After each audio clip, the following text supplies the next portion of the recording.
and the solutions contained within. This is not an all-share meeting, so shares there will be, but actually it's a question-answer meeting with Paul. I have chosen from page 67 how it works. Hold on. Quite at the bottom, the last paragraph.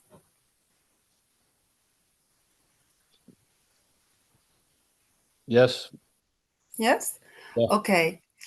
Notice that the word fear is bracketed alongside the difficulties with Mr. Brown, Mrs. Jones, the employer, and the wife.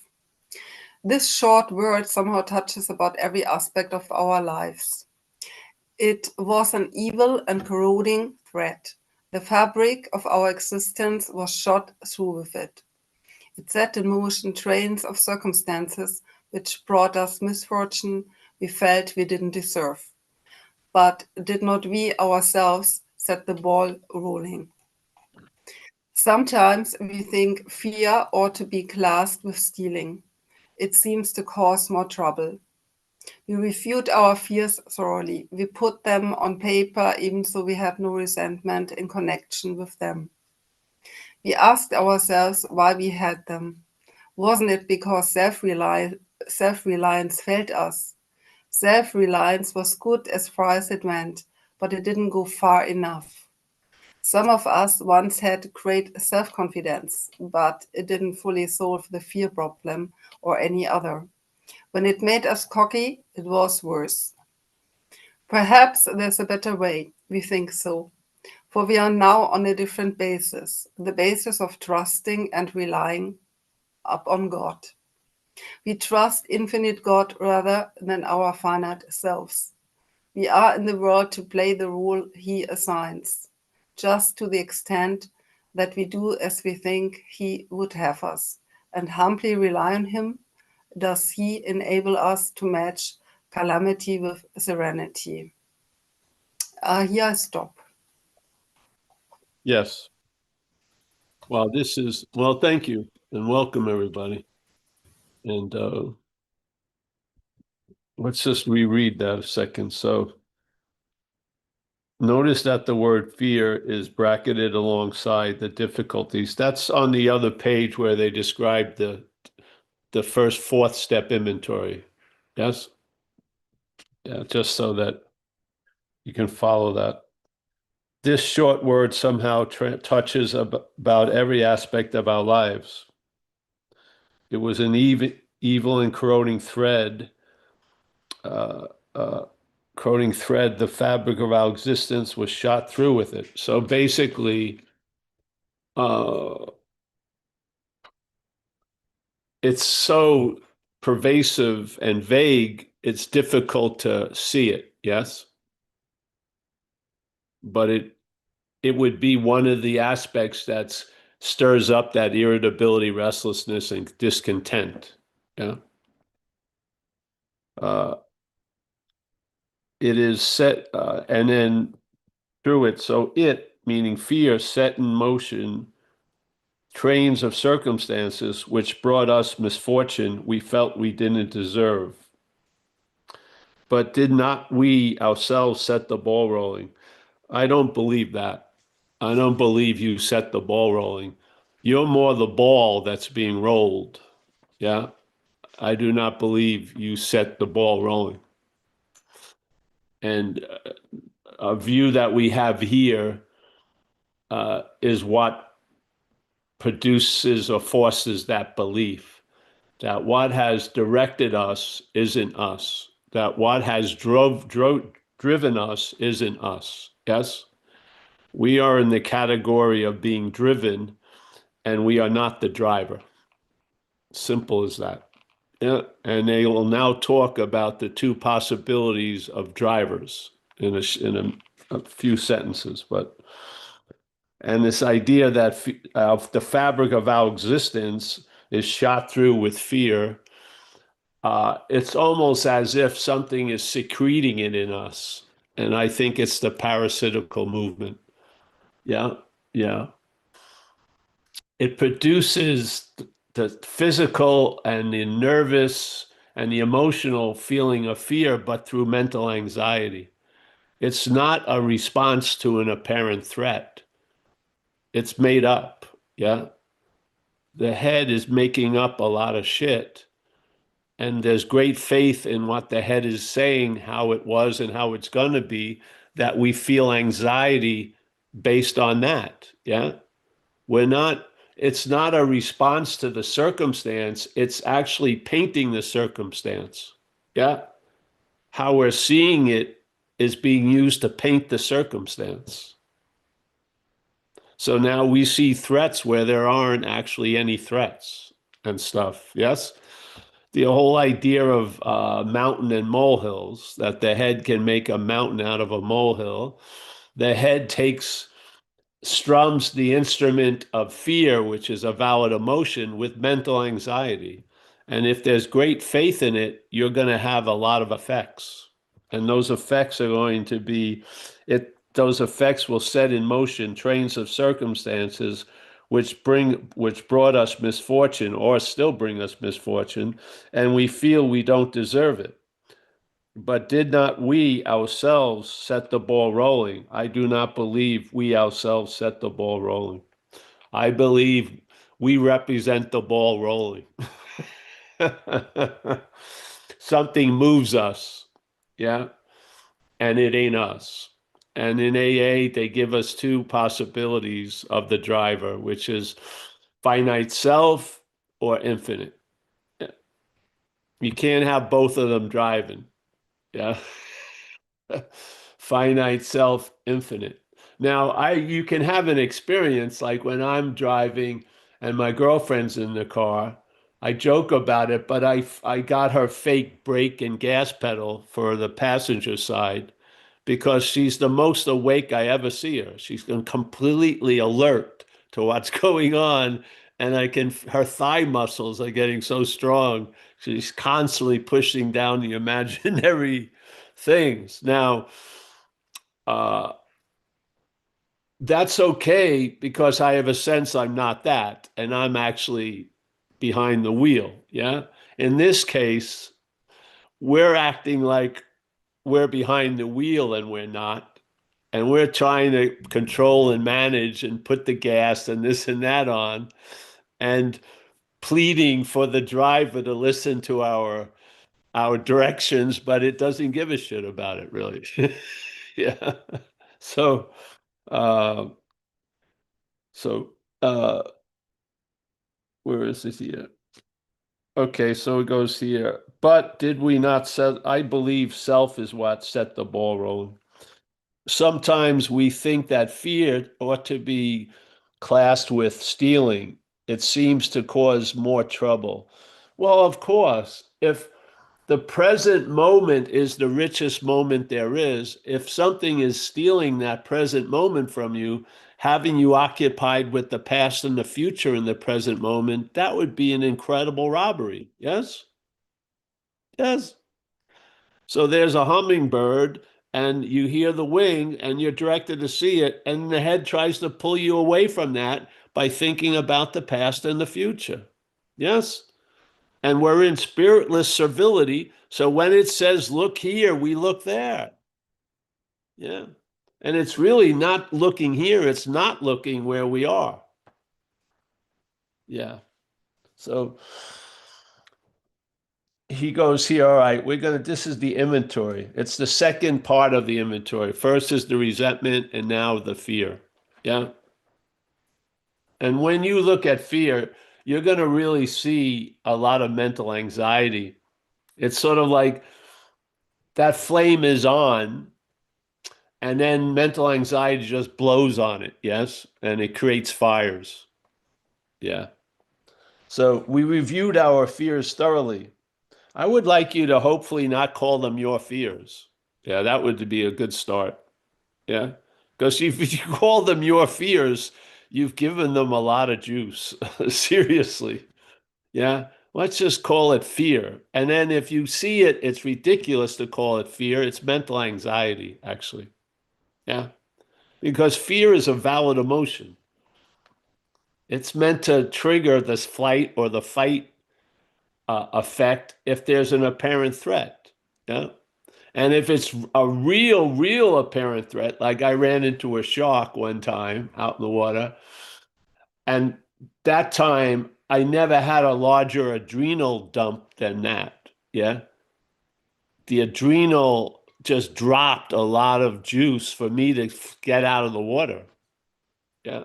And then when I got on the shore, I was drenched with that adrenal. It was sort of like I took a shot of speed something.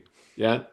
That was the emotional uh, response and react system. Yes. I saw that big aluminum looking gray fin doing it. And I heard the funny thing was Jaws soundtrack started as soon as I saw the fin. So this memory got kicked in and the sound and yeah, that was fear. Yeah. What we're suffering from is fear triggered by mental anxiety. Therefore, it doesn't need a shock. It just makes shit up. Yeah. I'm never gonna be loved. Never gonna happen. I'm always gonna be devastated, whatever. Yeah. And what makes it seemingly so is faith in it, really. Faith in it. Yeah. Don't you want that faith that really represents what you are to be directed by something greater than self? I mean, really, self keeps directing the faith into mental fucking shenanigans. So you're occupied completely by yesterday and tomorrow. Yeah. Why wouldn't you love to have the faith that is in your life enrich your day instead of enslave it? Because that's the major player is faith, as it says in page 53 of the big book. Yeah. I'll go back to it. I'm not going to another book. I'm not going to some transcendent philosophy of a new agedom. I'm going into the big book, and I'm going to page 54 of the big book. And the first paragraph, the last sentence. So in most cases, so in one way or another, we discovered that faith had been involved all the time. Have you discovered that? Have you discovered it? It's a good question. Have we discovered that so in either one way or another that faith had been involved all the time? That's the question. Actually, it's an exclamation point. Yeah. So if you're a believer in this book, let's question that. So in one way or another, have we discovered that faith had been involved all the time? So where can the faith be put? And we're not going to be the one that puts it there. But where can there's only two baskets in a sense. There's either faith in finite self or faith in the infinite. There's not 800 other options in a way. Yeah. So faith is going to manifest by the vehicle it is put in.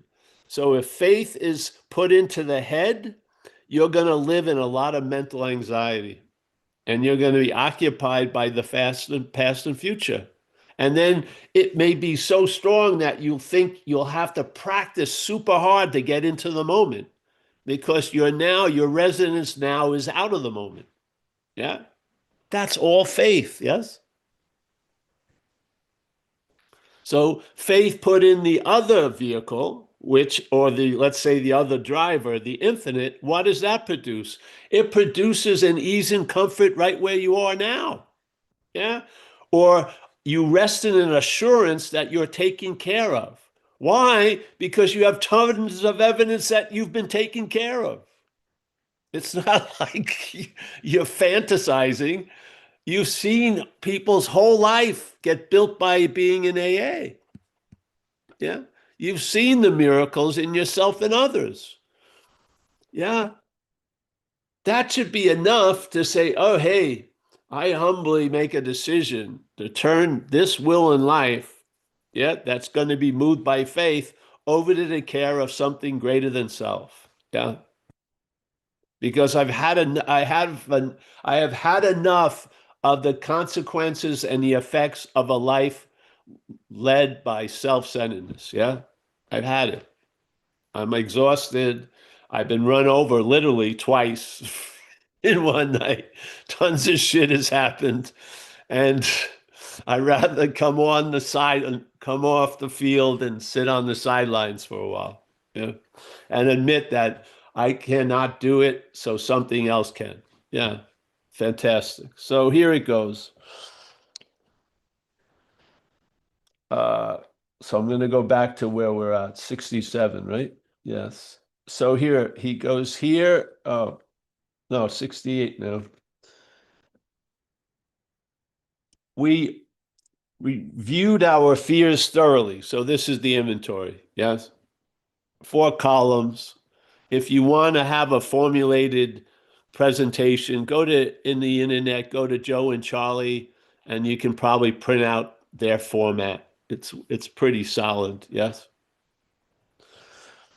Uh, we reviewed our fears thoroughly. We put them on paper, even though we had no resentment in connection with them.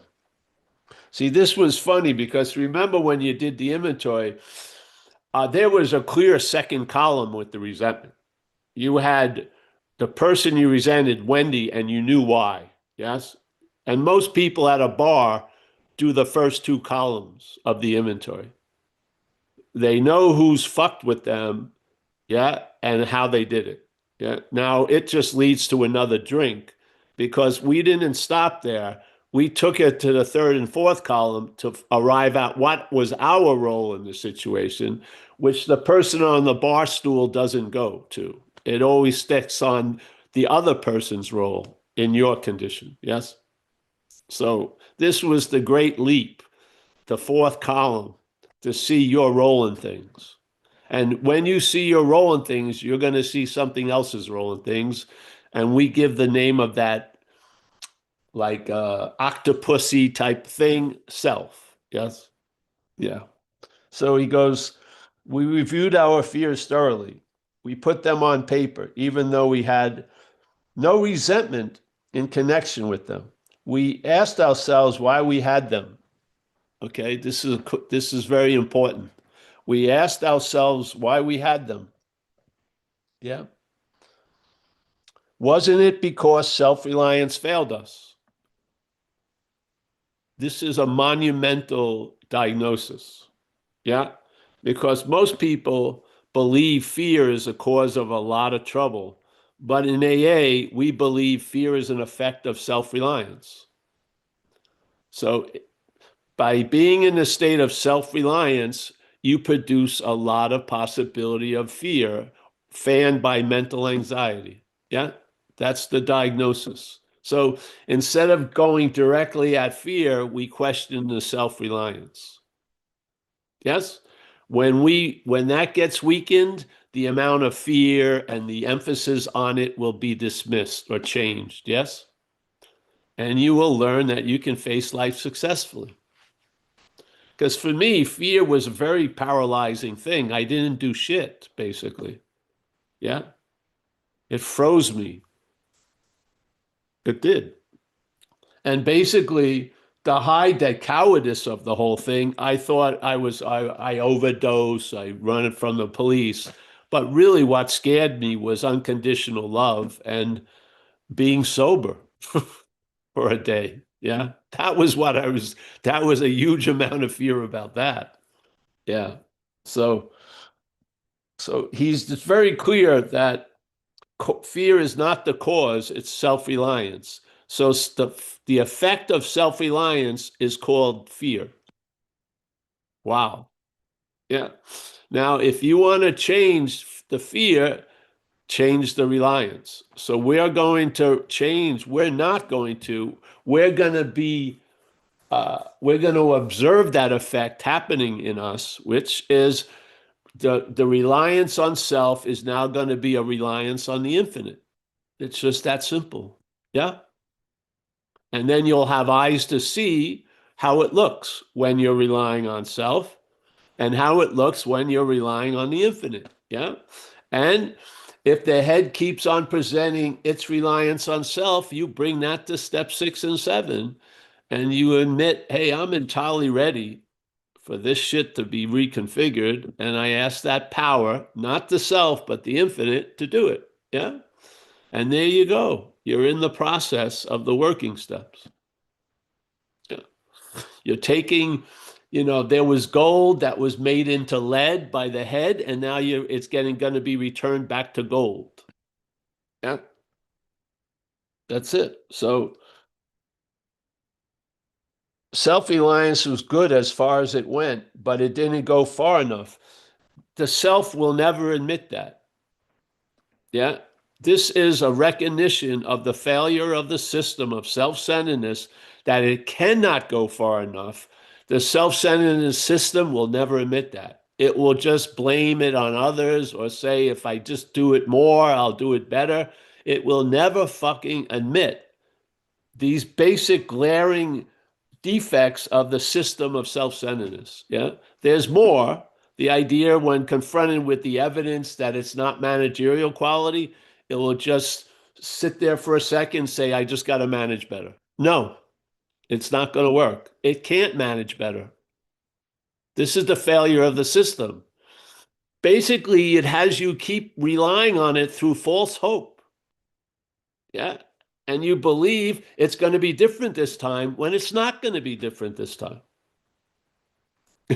Yeah. So to waste time trying to convince the failed system to admit that it's a failed system, just observe it's a failed system and it's not you. Yes. That's the great value of it. It's not you that's failing. It's a failed system that's called you. Yeah. It's not you that's failing. It's a failed system that's called you. Then you'll see you can walk away from a horse when you're thoroughly convinced it's dead. Yeah. You're not going to ride it anymore, or it ain't going to ride you. Yeah. Yeah. But if you keep calling it you, you're going to resuscitate it. You're going to fucking just, yes. And the head does not get, one of the greatest statements of our community is not for the head. You do not say to self, self can't get out of self. You observe that self can't get out of self from your spiritual condition. You see self as something foreign to you. And in that view, you can grok or comprehend the statement self can't get out of self, which self can never understand and grok. It will keep on keeping on. Yes? If one thing doesn't work, it just gets into a different vehicle. You've seen it. I bet you a lot of people's trajectory in recovery was they start getting better. They go to church or spirituality and shit like that. Yeah. And then that fails them. And then they try it, and on and on and on. Yes. Any car, spiritual car, community car, church car, driven by self is not going to be fucking successful. It's not the vehicles, it's the driver. Yes?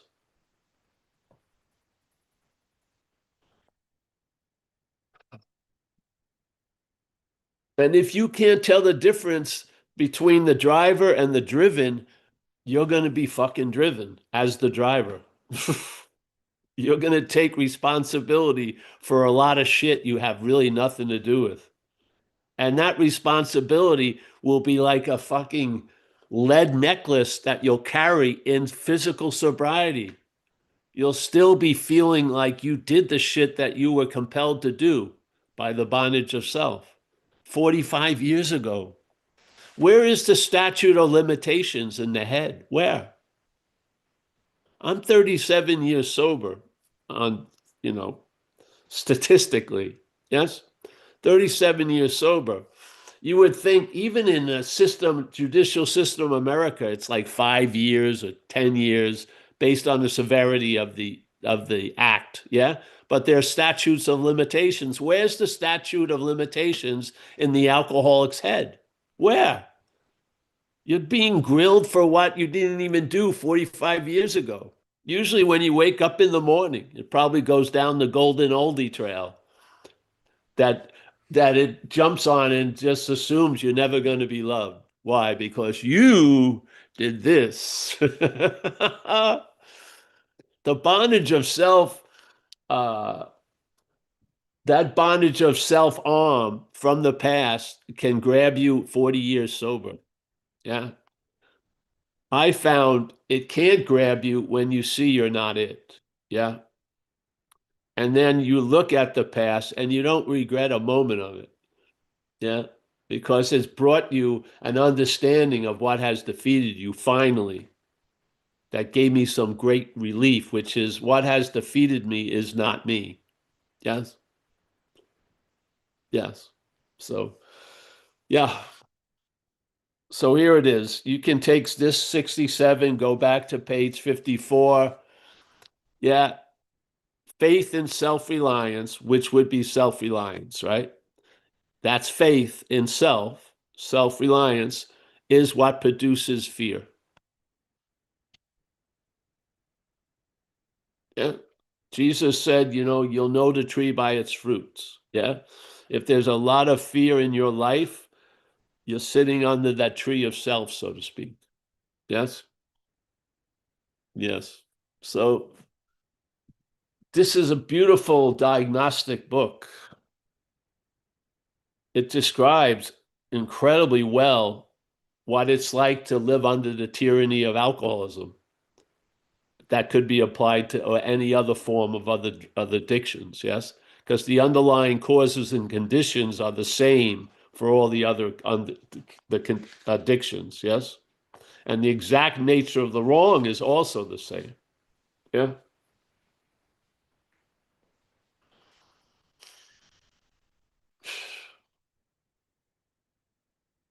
So faith, page 54. I'm going to read it again, the whole part, because it's awesome. I went to a lot of big book studies. They never studied this. I never remembered them talking about these pages, which I feel is so important in the book. Let me go back. So here, it starts on bottom of 53, and it says that was natural, but let us think a little more closely. Without knowing it, this is the state the self loves to have us in without knowing it. Yeah.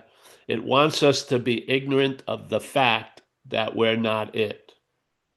Yeah. It wants us to be ignorant of the fact that we're not it. So without knowing it, had we not been brought to where we stood by a certain kind of faith. All right. So you've stood many places. Yes. And he says every place you've ever stood, you were brought there by a certain kind of faith. Yeah, that's what the English implies. Yeah, it said here, had we not been brought to where we stood by a certain kind of faith. So every moment you're seemingly brought to where you're standing, and he's saying, or they're saying, that what the force of that what drove you to that place you're standing is faith. Yeah, not a faith, not like a religious faith, faith. And if you don't believe you have faith, that's faith. That's that's faith in believing the head that when it says you don't have any faith, that's faith. Yeah. So had we not been brought to where we stood by a certain kind of faith, for did we not believe in our own reasoning? Wow. I don't believe it's your reasoning. I don't. I do not believe it. Did we not have confidence in our ability to think? What was that but a sort of faith? Yes. Yeah. It's not a sort of faith, it's faith. Yeah. Yes, we had been faithful, abjectly faithful to the God of reason. It's the same God they talk about you have to quit playing a few pages ahead, being the most important aspect of the program. because it says first, before the third step, which is the big step, first you got to quit playing God. Why? Because if you don't see you're not that which is playing God, that which is playing God is going to play God with a third step. And it's probably going to turn it into a transactional deal. I'll stay surrendered as long as I'm getting what I want. But if I really want something, I'm not going to rely on that to get it. I'm going to go out there and get it. Yeah? That's not the third step. So here he goes. Abjectly faithful. Now, our friend Kathy from Cleveland looked up the word abjectly, which means spiritless servility. Wow. So the faith in the head has brought about a state of spiritless servility that we're living under. Isn't that incredible? Yeah. Sort of like a spiritless civility is you think you know someone, and that's the only way you're ever going to know them. You're not open to see anything new about them or anything like that. Yeah. It's like a spiritless servility. And the solution is a spirit, yes. And the problem's condition, one of them is a spiritless servility. It's pretty directly connected to the solution, yes. Yes, we have been faithful, abjectly faithful to the God of reason. So, in one way or another, meaning always, yes? If it says one way or another, it means always. Yeah? We discovered that faith had been involved all the time. And then you shoot there and it says fear. Don't talk about fear at all. They talk about self-reliance. So the faith in self is what's producing the atmosphere of fear in you. Wow. Yeah. The fear is not supposed to be a light that's always on. It's supposed to be triggered to come on when there's a freaking apparent threat. We're living under a mental anxiety light. Yes. Do you like to have a light on when you're sleeping? Most people don't. But what happens in the head? There's a light on in the head all day. You wake up, you're in fucking incredible anxiety. You haven't even gotten out of bed yet, but the head's playing God. How can you have an anxiety about a day that you're not even in yet? Yeah? And be so sure that it's going to go bad other than faith? What else could produce that? Yes? That you had faith in the forecast the head gave you, and you reacted before you even lived the day. Yes? That's faith. What else could do it? What else could produce an effect from something that's not happening? It has to be faith. It's a force. And like it or not, we represent that force. We do. We're not the one who has faith. Yeah. There's faith and there's an appearance of the one. Yeah. But faith is before us.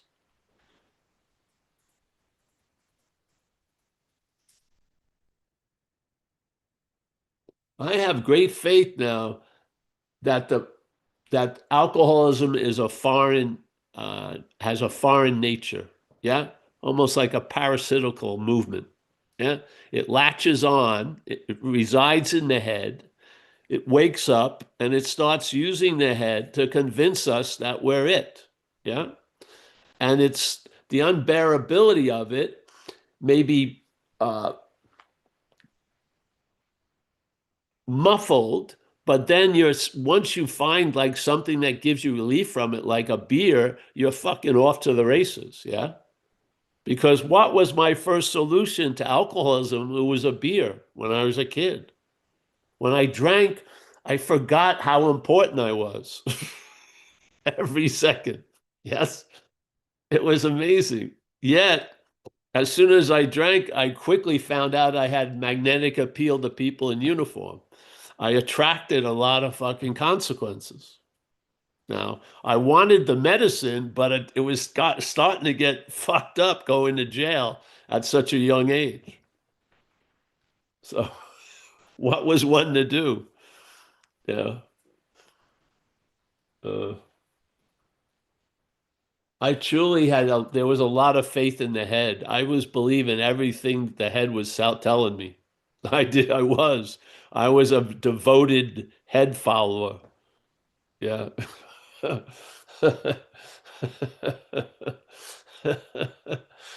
Uh, well, so yeah, I think that's if you follow it, self-reliance is the cause of the anxiety that you're having. So if you turn your will and life over to the care of a higher power, it's going to undermine that basis of fear and anxiety. Yes, you're going to be on a new basis, and you'll have a new freedom and a new happiness and a new attitude and a new outlook.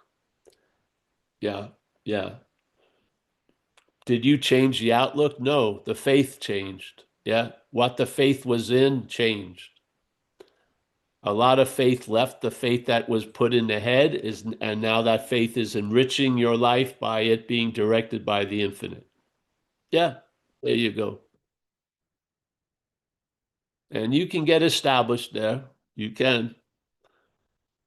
The head may not not move you for years. It will tell you you've always turned left. You should turn left. If you don't turn left and you just don't, you keep going straight.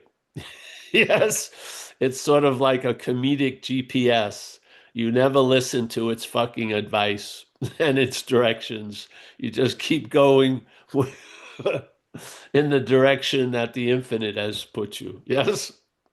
The infinite never says anything, but its message is much louder. The silence of its message is much louder than the mental GPS. Yeah, because the faith has shifted.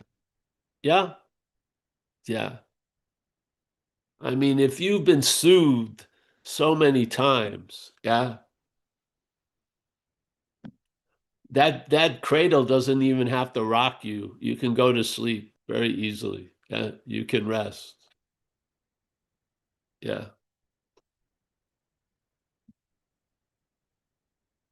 I really believe a parasite in us wants to keep us in a state of not knowing that there's a parasite in us. And it wants to be the director of the faith. Faith is neutral. Yeah. It wants to use the faith to produce its own agenda. And for some reason, it's fascinated to be a thing that's bounced from the past to the future all the time. Yeah. But some of the conditions that you end up in, not being able to have a viable relationship with another thing, these conditions are really unbearable. Yeah, they truly are. I mean, we're more adaptable than a cockroach, but sometimes our adaptability is a disservice. We're putting up with a lot of fucking shit. Yes. Yeah. Yeah. So here we are. I'm so happy to have this seat assignment. I need to hear it as much as I need to say it. Yeah. Because it's easy to fall into the false advertising and live as if you're a marathon runner that's meant to be in a closet. Yes. Yeah. I think we all can be free range alcoholics and addicts. Yeah. Yeah. Yes. So, all right. Anyone? Oh, there's Kathy from Cleveland raised her hand. Hi everyone, Kathy from Cleveland. Hi Paul. So, and this is probably self getting too involved here, but so if I'm seeing that I'm not self, it says self is what had defeated us. So, right, self is something different than us or me. Yes. Okay, so me that's being defeated by self is really like of the divine. Well, we'd hope so. We would hope so. Yeah, the spiritual condition, I would say, would be a divine condition. Yes. So a divine condition. So like the action figure has to live within this condition. The action figure seems to have been wound up and is putting around. Yeah. But it can be going around in circles or it can be going straight, which would be growth. Yes. Yeah. So AA offers a good orderly direction instead of just a constant regurgitation of stuff. Well, my question is, if this is a question, it's like prayer. You know, when I went to church, when I grew up and, got indoctrinated into a religion, there was, a father figure. God was a father figure. Hmm. Yeah. And, you mentioned a week or two ago about, how the Bible says we were Yeah. created in God's, In God's image. Yeah. yeah, but really God's created in man's time. I'd say so. Yeah, well, okay. So I kind of feel like I don't know how to pray anymore. Like I don't know. Maybe you're a living prayer now, though. You see? Okay. I think a lot of prayers are generated by a previous condition, which is a mental one, and you feel like you're sinking and you want to get lifted out of it. Yes? Yeah. But when you're lifted out of it, yeah, Yeah. that fear of sinking is gone. So you may go through a phase where you're not moved to pray. I would say that's an incredible prayer right there. That's the prayer of having the wishes of the previous prayers met. The faith in the infinite. Yeah, see, I prayed a lot in the beginning and I don't pray now. Yeah. So why? Because when I was praying, I was drowning a lot and I needed help. And I was also, what was tugging me down was faith in that none of the help was going to come. So I, having that battle go on the first few years, uh, recovery progressed and won. Yeah. And then I was now in a newfound assurance that I was taken care of. I wasn't starting my prayers with a fear that I'm not taken care of. Yeah. Yeah. So Yeah. Okay. I'm not moved to pray. And then if you go to a meeting, I went to a meeting last night, you do two prayers in the meeting, right? Beginning Right. of the meeting, at the end of the meeting. I was the speaker, so I picked the We Serenity prayer. So we did the We Serenity prayer. So, yep, yeah. But now when I pray, it's not like I'm hoping for something. I would be praying from that something I was hoping for. Yes. Okay, I get Yeah. that. Yeah. So it's more drenched with gratitude. And Yeah. then the community when you're holding hands and you can really feel that loving presence in the room. So it's gives a real meaning to the prayer that wasn't like a beseeching or a reaching. Yes, it's a different Well, feeling. like the third step prayer, we say, relieve me of the bondage of self. And I feel like I need to, or that I've come to say, continue relieving me. Yeah. Or, I guess that I'm living in the relief of the bondage of self. Yes. Yes. Okay. Or you can pray for others to be relieved of the Right. stuff. Exactly. Yeah. Yeah. All right. Yes. This happened once years ago in a Zoom, and I thought it was very had a lot of meaning. So we repeat it. We had a friend from the UK, and he was in the habit of doing that prayer, third step prayer every day. Please relieve me of the bondage of self. And then he realized that he was freed from the bondage of self. and he saw that the head was using the prayer to to Okay. override a present condition with the hope of it being a future condition. So he saw the robbery of the head. It was quite clear. You know what I mean? Yeah, yeah, Yeah. So by him praying, please relieve me, he was in a weird way affirming he wasn't relieved. right. And then he hit a point where he said, "Hey, I'm relief." So he had to uh, adjust that behavior of prayer. Yeah. Yeah, Oh, yeah, recovery progresses. So what was right in one point is may not be as right as it once was. You just, yeah, there's a growing. You grow out of the new basis, the new attitude and new outlook. Yeah. And what motivated me to pray was the old attitude and outlook. The new attitude and outlook, the prayer is more of gratitude. I'm not really motivated to pray on the new basis. Yeah. So I follow that. I follow this is just what happens here. I didn't decide like October 7th, I'm stopping prayer. right. No, I just did what was going on, and then things dropped and other things got replaced it or went another way. So it's sort of, there's a lot of shedding of stuff that was super important at one point and it's not that important now. Yes? Yeah. Yeah. Yeah. They say So recovery is progressive, just like the disease is progressive. very definitely.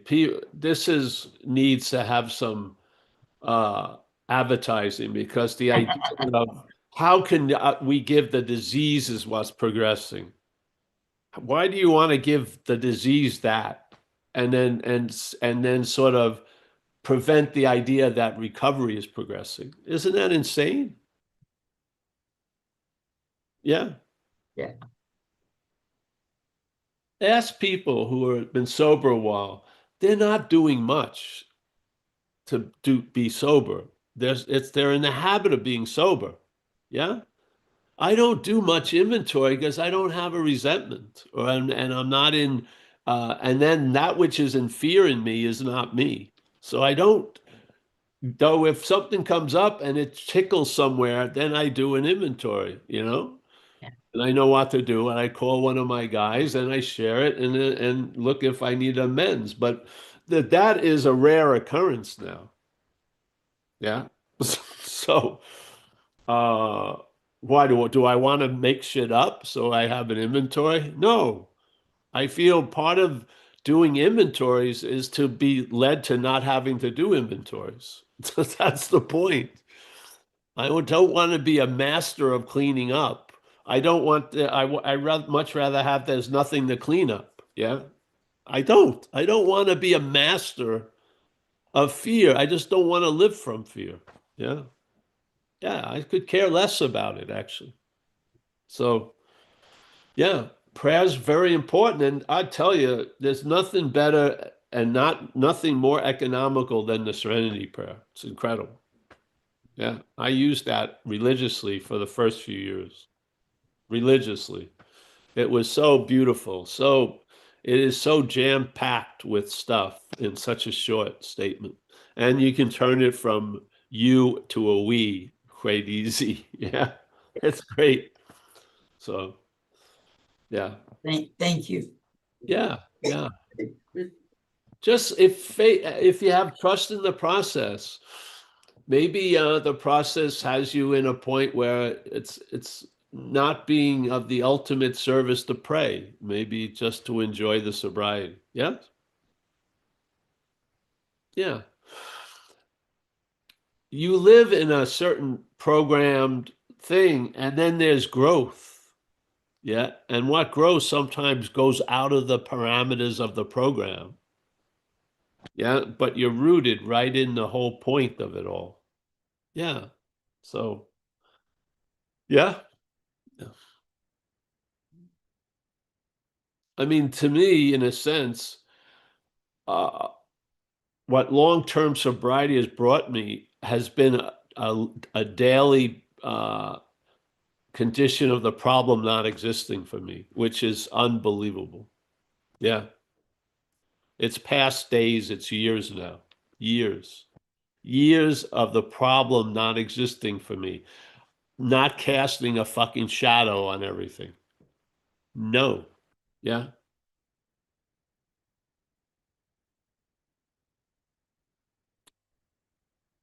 Yeah.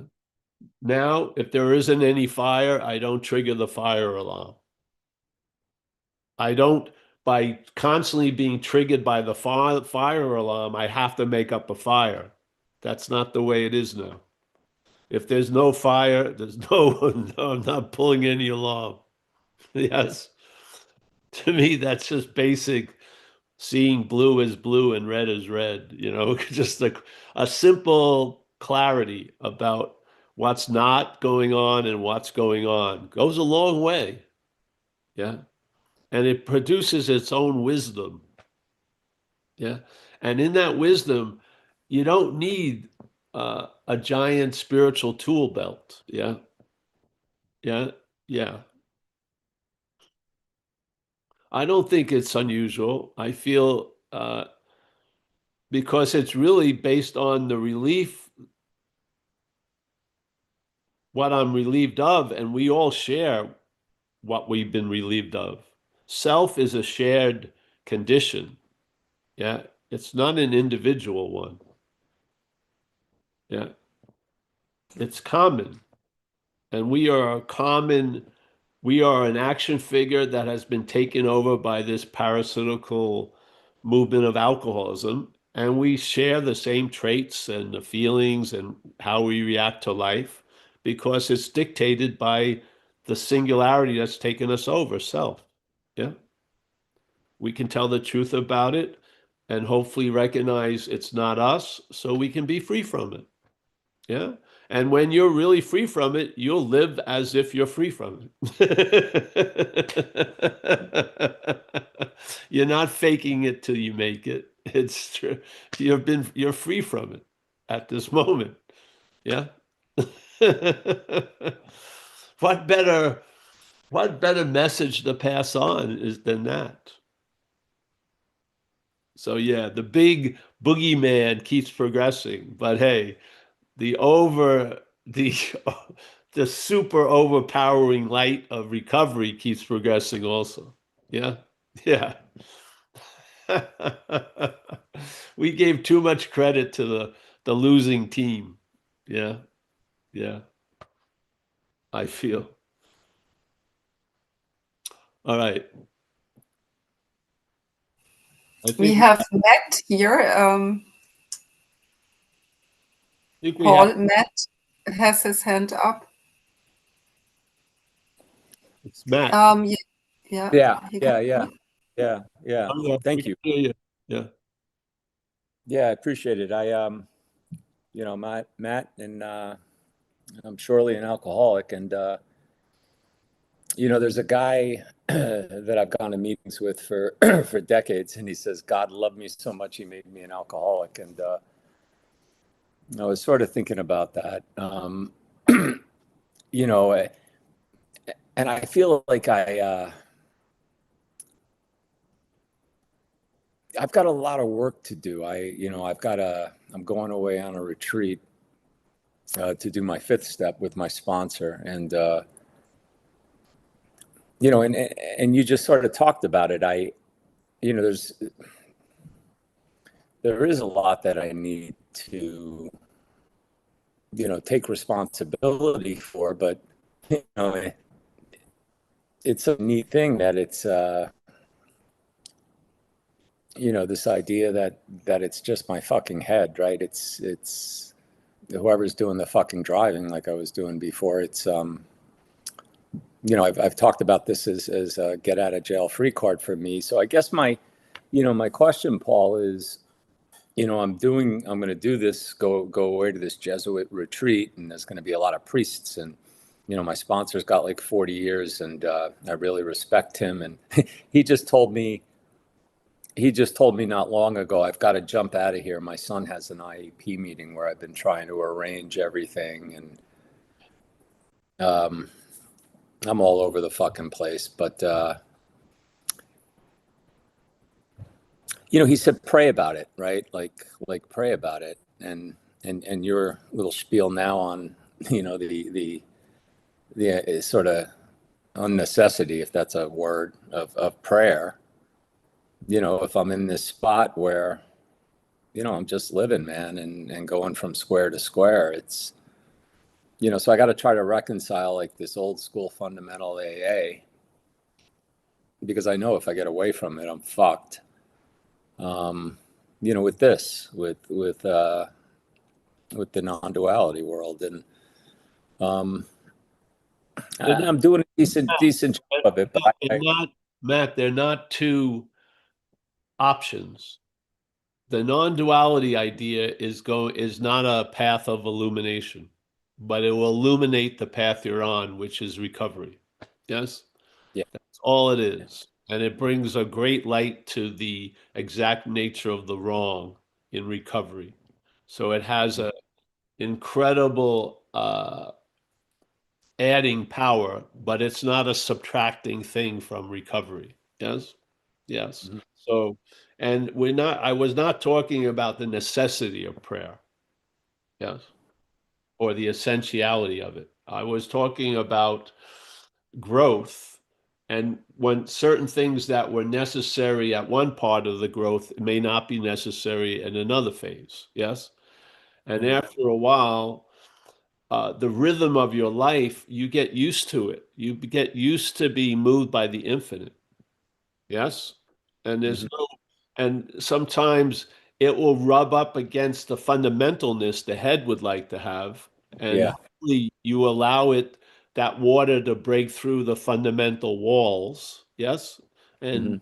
and that's what happens. You, uh, the dictations of your life aren't written on walls now. You're just getting moved by things. Yes.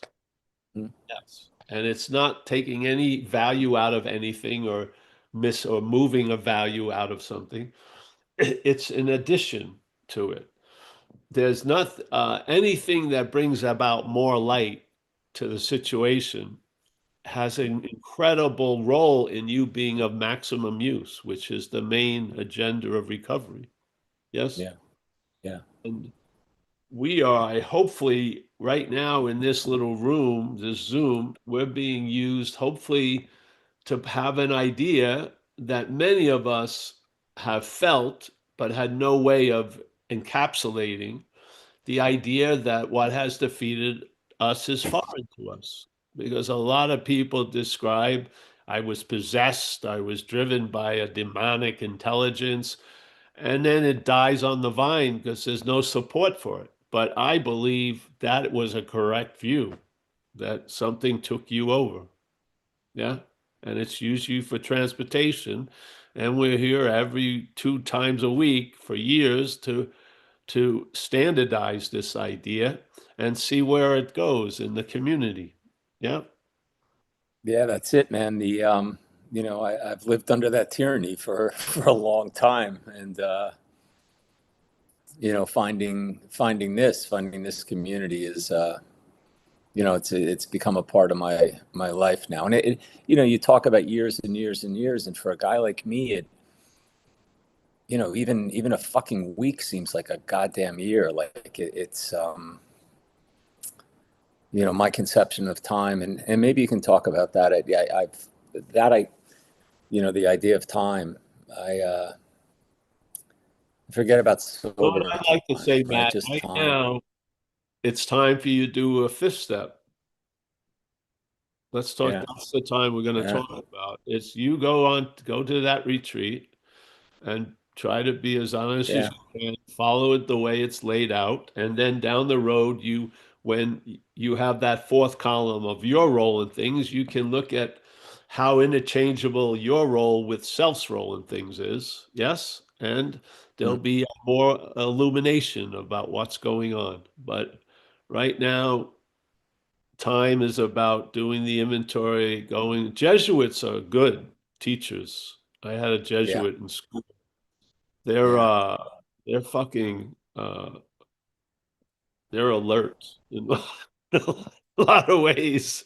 So Yeah. I A think lot of those these guys have their favorite father, you know. So I'm going with a bunch of guys who have done I think this. I've that's never. great, man, and take advantage of them and just do what they say and do what we do. And the light of non-duality ain't going anywhere. It's just whatever room you'll find yourself, it'll bring more light to it. Yeah, it's not a replacement. No, I see it. Yeah, yeah. Thank you for that. It's on like an extension cord. Yes, yes, yeah. Mm-hmm. And I didn't.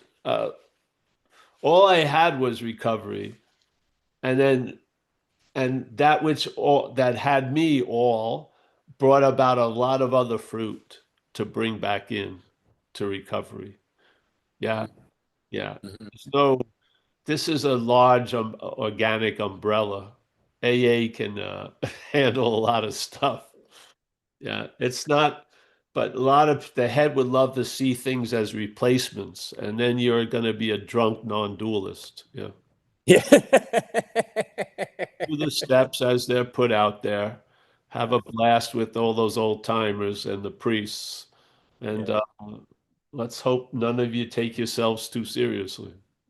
There you go.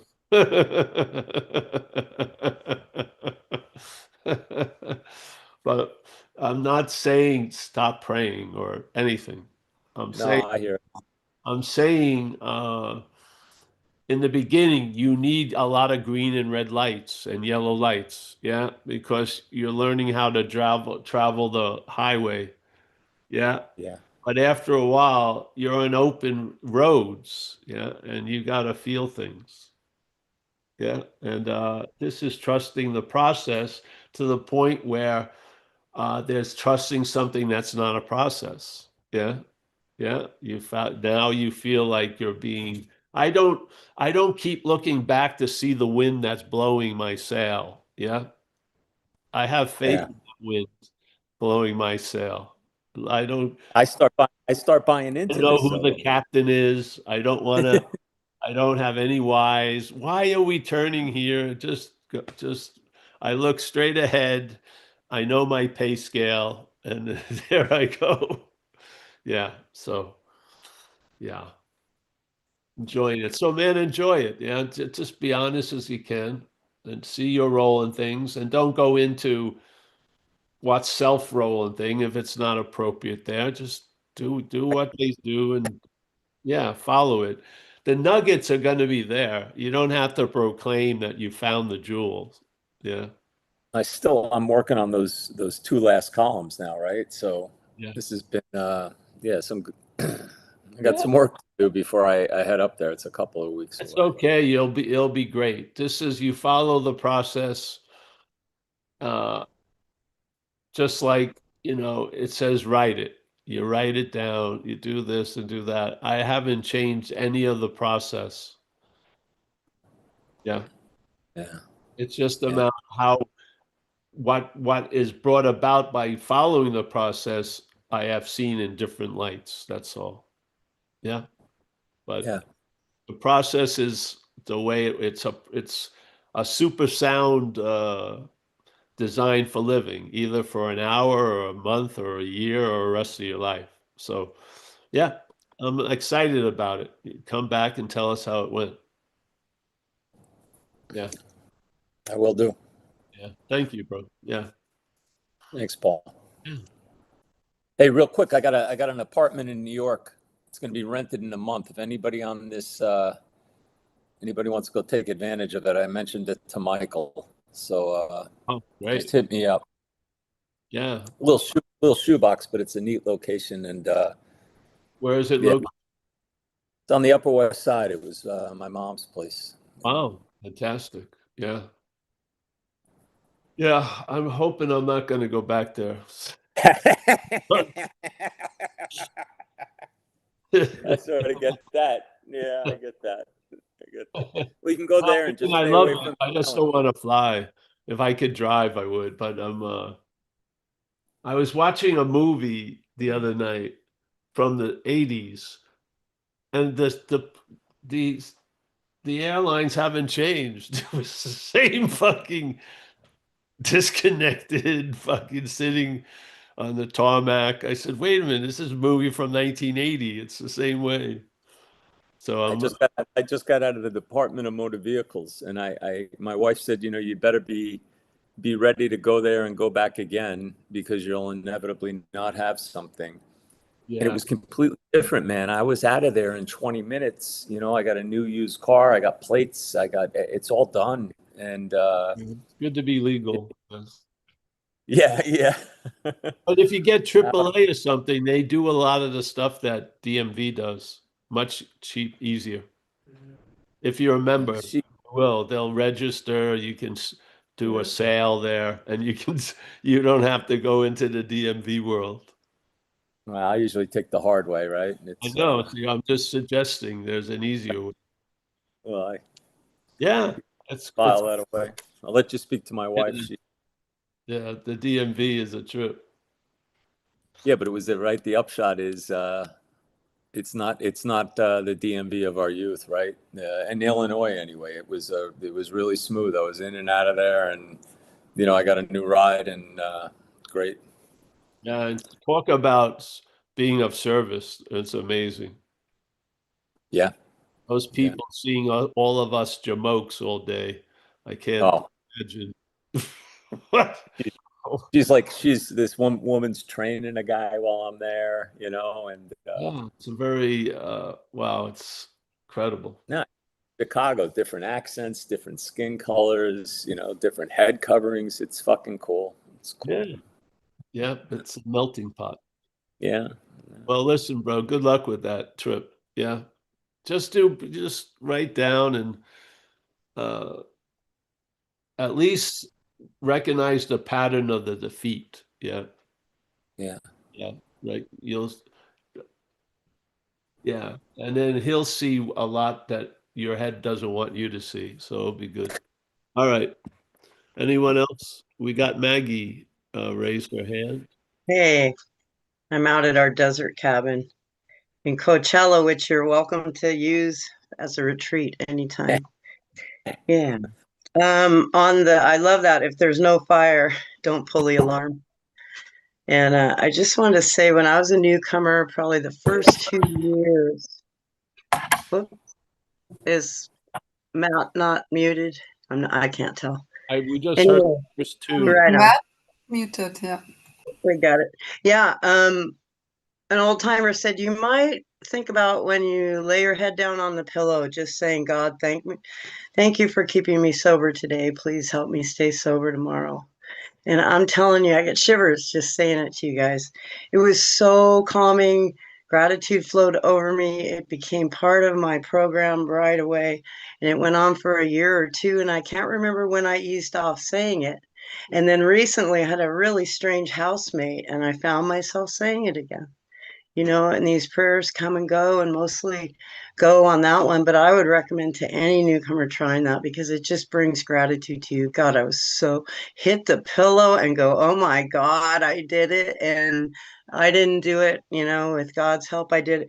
And later the surfer dude got on me because he said, you shouldn't say, thank God for keeping me sober. Say, thank you, God, for helping me stay sober. And I didn't say anything because I was like, the channel was keeping me sober. It wasn't helping me, it was keeping me right there in that space. And then I think I shared some months ago when I do hospice care. I don't know, God just put me in caregiving people that turn a corner, or the relatives asked me to be there for the last months.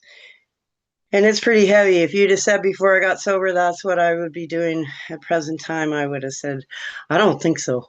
But I found myself driving to work, and the third step prayer just was. I didn't even speak it. So I get where you're coming from when I didn't need to say it, I was living it. And then later I needed to say it again. So I just wanted to share. It comes and goes, and these prayers are true gifts. Thank you. Thank you, Maggie. Yes, thank you. Yeah. Not pulling the fire alarm. That's good, yes. Anyone else? I know we'll start saying goodbye. All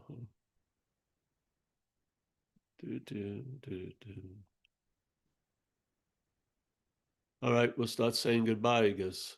I think I'm losing some people, but all right. Michael Stacy, my main man. We're here again today at 4:30 Pacific time. Join us if you like. That one is more emphasizing the idea of non-duality.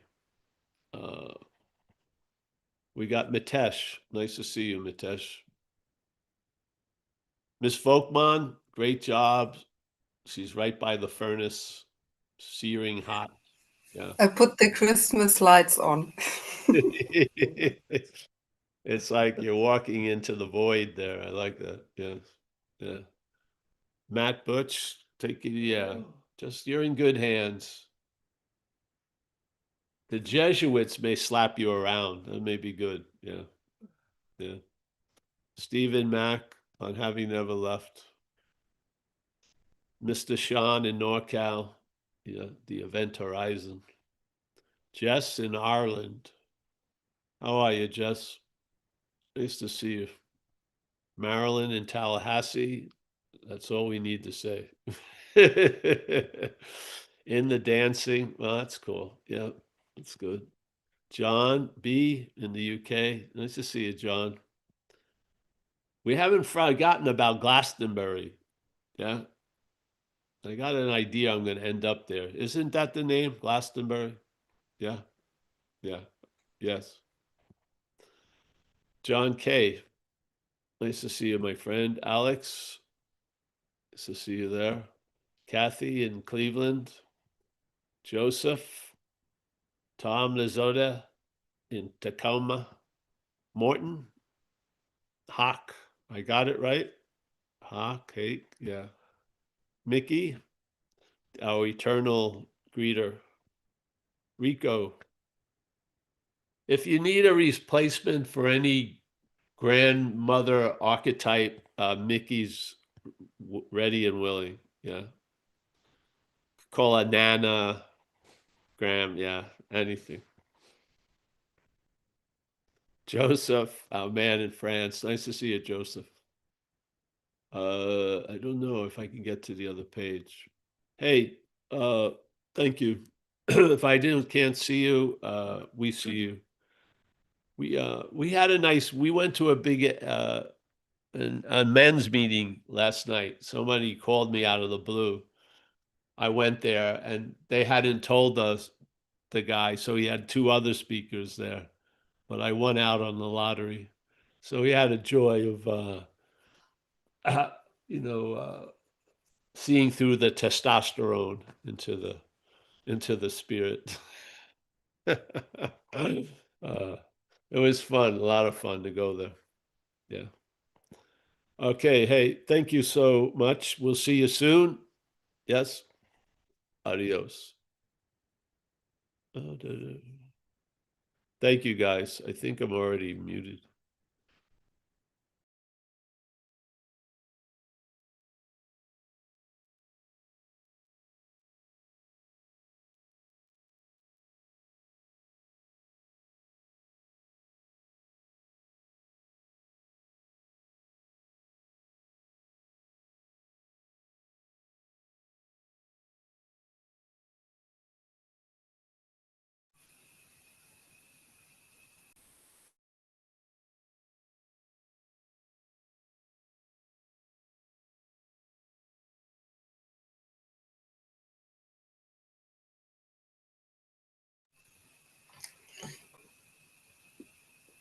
I don't hear anything.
No. Do you hear me now? But I don't know what to do. I'm checking everything. Here, wait. Ask to unmute.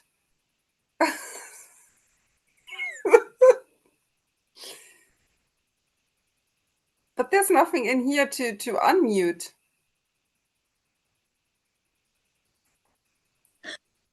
Okay. Yeah.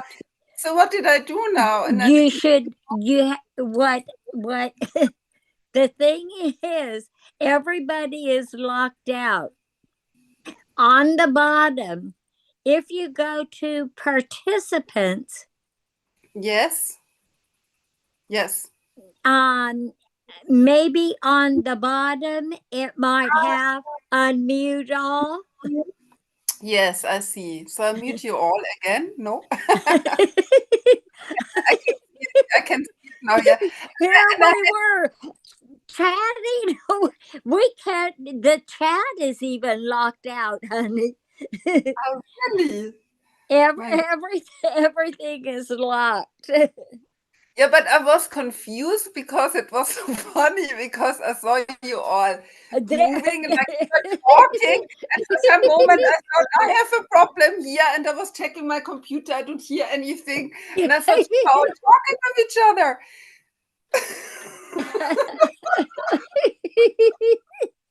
That was really strange, and I'm like, what is going on? And I don't find anything here, and there's not so many buttons. I'm like, well, I don't know what to do.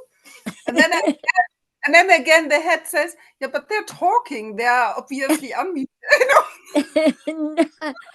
No, we're all trying to communicate. Push the button.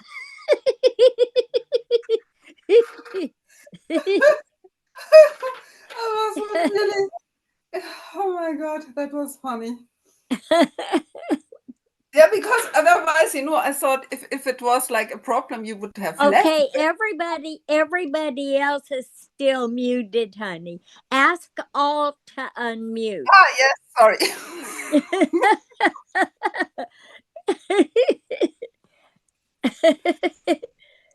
Okay, mute all, and I actually should go like this. That Also. unmute all will work. Wait, more, ask to unmute.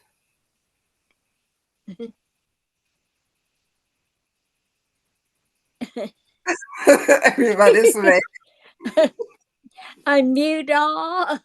Ask to, okay, Oliver's unmuted. So now it should be. Finally. Wow. Hey. Finally. Free at last. Free at last. Yay. Thank you for your help, Talk Christine. about relief of the bondage of self. This is relief of the bondage of Liane. This is crazy, guys. I thought you were punishing me.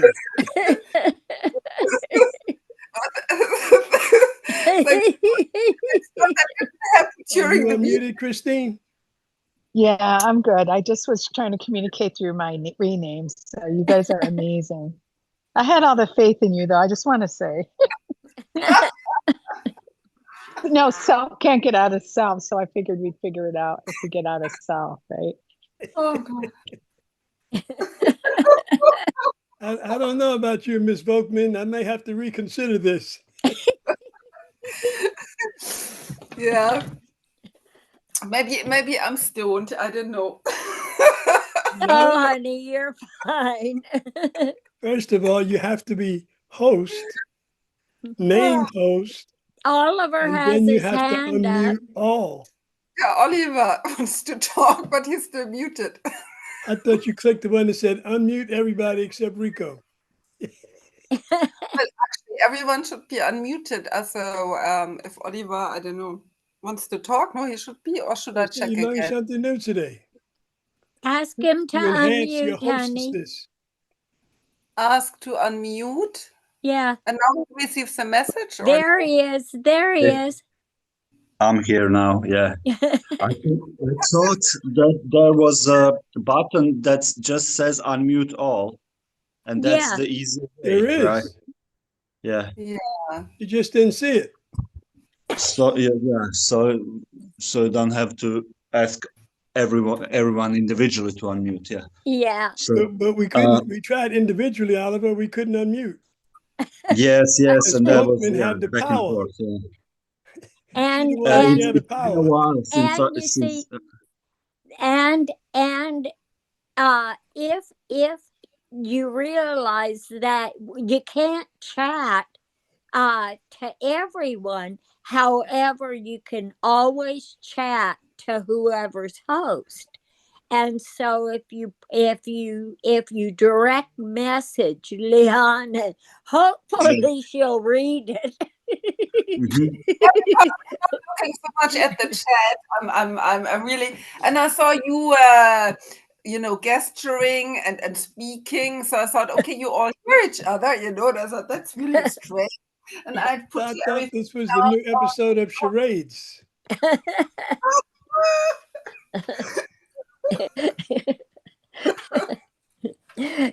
Usually we have to revert to our own basic sign language. Yes, yes. I would have maybe noticed something wrong. Oh my God. Maybe it's a full moon thing today. This is it's a super moon. Yeah, I was checking it before. I didn't see it yet, still behind the trees. For you, it's later. Oh, Did honey, you it's actually see it? gorgeous. Unmute all? Sorry? Did you actually see the unmute all? She's Yeah, talking about the moon now. I was talking about. I And thought I you were can't. talking about the moon, and that's why you left me muted. No, I was all the time here, but I was considering to just press stop, the recording. I don't know, or just go out and you keep chatting, but you didn't Well, chat. and you need to stop the live streaming too.